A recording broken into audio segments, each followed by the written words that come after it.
All right, so we are back and fresh off the YouTube versus TikTok social gloves event. The stream was amazing on Saturday night. You guys are hilarious in the chat, and the support you continue to show me in this channel, it just continues to help us grow, and I really appreciate you guys. And despite the awesome time we had on Saturday night, not all is well in the land of influencer boxing, because for the most part, yeah, we got what we wanted out of the card, but there was one glaring, obvious standout from this card, and it wasn't the main event because we saw Bryce fall. It wasn't Deji and Vinny. It wasn't FaZe Jarvis, although we're going to talk about all those fights in separate videos coming up, so look forward to that, because today we are talking about the complete fumble from social crooks, social gloves, regarding the AnEsonGib and Tayler Holder fight. Guys, this one was a flat-out miss. I actually have some exclusive information that Gib and his team didn't know, meaning I don't know if anybody on the card knew, the announcers didn't know, but we find out after the fact. It's a complete mess. I'm gonna get you guys that exclusive and break this fight down round by round to show you exactly why the big Gibba, the 7-figure, he won this fight and it wasn't even close. So let's get to it. AnEsonGib, the big Gibba versus Tayler Holder, presented by Social Crooks and Lies by Lies. The breakdown rounds 1 through 5 and exclusive new info. Let's go. So before we even get into this fight, we need to talk about almost the coronation that was this event for Tayler Holder. He had the announcers wrapped around his finger, Jonathan Coachman saying he was almost overtrained when Gib was whipping his ass. Gib comes out in the first round and automatically the pressure is on. We knew this. The pressure burst pipes for Gib. He wants to get in your face. He wants to basically neutralize your attack, and Tayler Holder either didn't see it, didn't know how to deal with it, or just flat out got outworked by Gib. It's one of those three. So in the first round, the big moments go to Gib. He's popping the jab to the body, and he's starting to throw the right hands to the body. He's looking to take the ribs of Tayler Holder. And let's be honest, Tayler Holder, the ribs are already there to be exposed because he is the Slender Man. And again, it serves two purposes for him to do it. One, to eat at Tayler Holder's gas tank, and two, to drop those hands to later on come upstairs. And around the 1 minute mark of that first round, Gib comes upstairs, the big right hand. It doesn't quite land clean, but it does clip the nose of Tayler Holder and let him know, I'm here to fight. You better get off the ropes. And this is where you hear the announcer starting to kind of paint the picture of Tayler Holder being the more composed, more effective boxer, more professional boxer, because he's taking the Mayweather approach and he's finding the weaknesses in Gib's game when that wasn't the case at all. Tayler Holder had the face like he forgot one of his lip syncs in the TikTok video and they had to re-record the whole thing. Well, this is a fight. You don't get to redo it. So round 2 comes, and again, the same thing from Gib, the copy paste from the first round. He's in your face, he's not letting you breathe, and he's again closing the distance on a taller guy. One of the first things you learn as a tall guy in combat sports, utilize your reach, utilize your distance, keep guys at your distance. You will be far more successful. Long guys, tall guys, straight punches, jabs, right hands. And that's what Tayler Holder's game plan should have been. Don't start stepping back and letting this guy get into your range. But Gib was just having so much of a dominant effect by jabbing his way in with his head movement off of his jab. It wasn't just boom, boom, it was boom with the head, boom with the head on the right hooks. Now, Tayler had a somewhat better round in round 2. He landed a nice combo around the 1 minute mark, but Gib puts a stamp on the end of the round, finishing with shots to the body, and Tayler once again looks like the hierarchy, the highness of hesitation.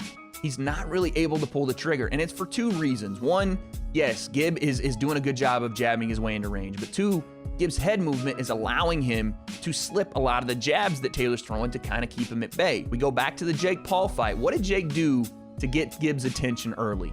He jabbed him, put him off balance, had him staggering, and then the left hook, Gib goes flying into the ropes, right? He got Gib's respect. Tayler at no point in this fight got Gib's respect at all. So round 3 comes, and here comes Gib again. Continues to just eat up the body of Tayler Holder and walk him down like an absolute madman. The shorter guys with the shorter reach, that's the bread and butter. Rip the hooks to the body, work your way upstairs, and Gib was starting to work his way upstairs, folks, because he wins round 3. Again, I think this is a 3-0 fight at this point, and this is where you start to see the panic set in from Tayler and his team. You start to hear Ryan Garcia's little brother talk about, oh, this guy's got nothing for you. He's got nothing for you. Meanwhile, Gib is bulldozing Tayler like he's one of those scrapyard cars that no one wants and has to be compacted. He was pushing him around wherever he wanted him to go. And then you hear Taylor's head coach go, come on, Tayler, come on, we worked on this. stay in the middle. When you're on your front foot, he's scared of you. The only person that was scared or afraid to move forward or afraid to throw shots because he had the fear of God put in him by that madman across the ring was Tayler, the hip shake specialist holder. Round 4, again, this was Gib continuing to show not only head movement, but now he was showing that ability to raise his guard and turn with shots. He was able to block a lot of these shots that Tayler Holder, in his desperation, was starting to kind of throw off the back foot, the overhands from Tayler. Again, the longer guy not utilizing his straight punches because Gib was slipping off that center line and Tayler couldn't be accurate enough to hit him. This was desperation mode. And he had one last gasp of air, but it almost sounded like one of those old man farts while you're sitting in the doctor's office. They don't know they did it, but it sounds kind of like... That's about what Tayler Holder had left in the tank. But then as Taylor's trying to throw out those shots, here comes the high guard, boom, blocking all those, rolling with those. And now Gib starts to really get in that groove. He starts to really put that press on him. And he's starting to land shots, not only to the body now, boom, boom, but now he's coming upstairs. And then Gib lands the most significant shots of the fight. Right hand to the body, big left hook upstairs, reset, big overhand right, both land clean on Tayler. And I saw something funny on Twitter that said a left hook from Gib will turn you from Tayler Holder to Cal Freezy real quick. So yes, Gib turns Tayler Holder into one of the good guys, Cal Freezy.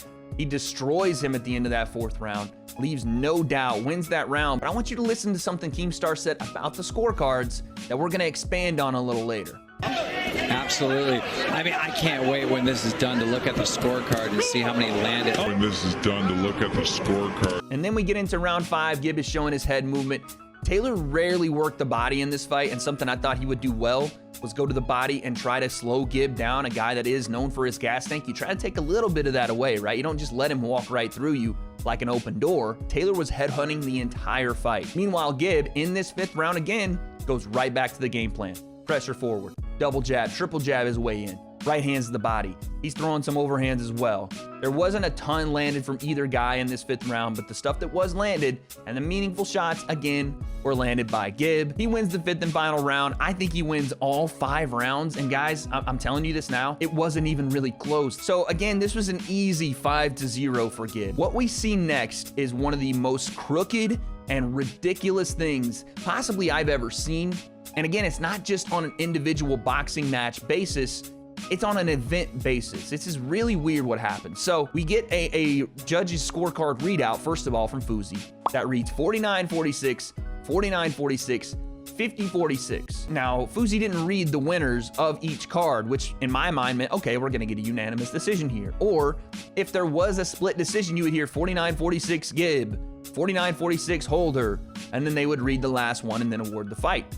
But he didn't do that. So that meant, okay, we're going to get a unanimous decision because, again, none of the judges' scorecards read draw. Therefore, a majority draw makes 0 fucking sense. But here's the odd thing. We're talking about scorecards, right? We're talking about it as if this is supposed to be a judged fight. And guys, I have an exclusive for you. It wasn't. The fight results weren't supposed to be announced. They were never supposed to have scorecards announced to the public to let you guys know who won or lost. This was supposed to be a participation event, and everyone wins when we get into a boxing ring and no one gets knocked out, except this was actually read on a live stream that probably had millions of people watching it. And then you have Social Gloves tweeting and then deleting that Tayler Holder won before the decision was read. You guys saw on the referee shirts, the ISKA, the International Sport Karate Association, was the commission for these fights. The director of the commission comes out and says, and I quote, "Please note, this was a sub-novice amateur event with all fighters competing on Social Gloves cards Saturday night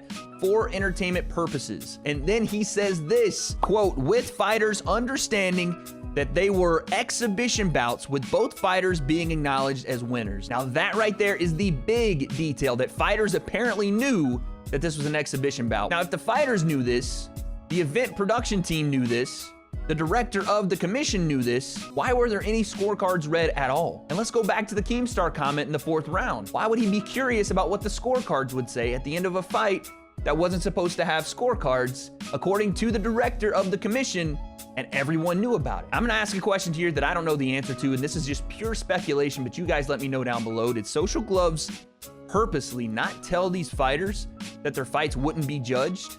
That scorecards were not supposed to be read? At the very least, this is a miscommunication between the commission, Social Gloves, and us, the fans. All right, so in the middle of editing this video that's gonna come out today, I just got word, like we all did, Gib and apparently Keemstar have now reported that the commission, the ISKA, the International Sport Karate Association, has decided to award Gib the win, overturning the majority draw decision, which didn't make any sense to begin with. Big Gibber gets the win, baby. Let's fucking go. The people knew he won. It was his fight to win, and now rightfully set in stone, he gets his W. Congrats to Big Gib. Well-deserved and well-earned on his performance in the ring. And shouts to Keemstar for getting it done behind the scenes. I still find it a little weird that the same director that is awarding Gib the W is the guy that said that these fights were not supposed to be judged in the first place. It's the ISKA's director. We have him, in quotes, saying that, which leads me to believe that Social Gloves did some weird, shady shit behind the scenes here. Keemstar himself has said he's probably not going to be associated with them anymore because of the kind of shady stuff that's gone on here. So I don't know, just wanted to get you guys that update officially now. Congrats to the Big Gibba, bringing home the big W.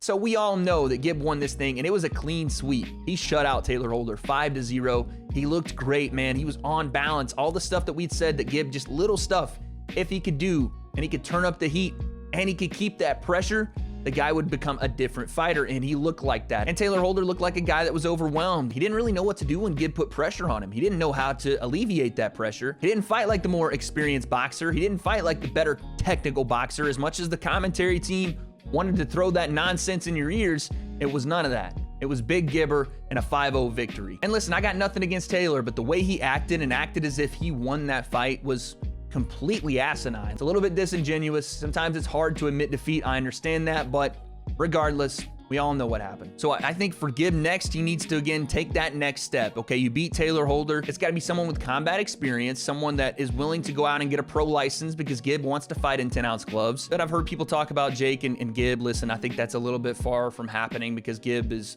still making that track back to Jake, and Jake is on that next level fighting Tyron Woodley. It's a tough fight, but it is that next level of competition, maybe in the future, but that's how I see it. So there you have it. There's the breakdown. You guys let me know down below. Is this some kind of conspiracy? Was it a miscommunication?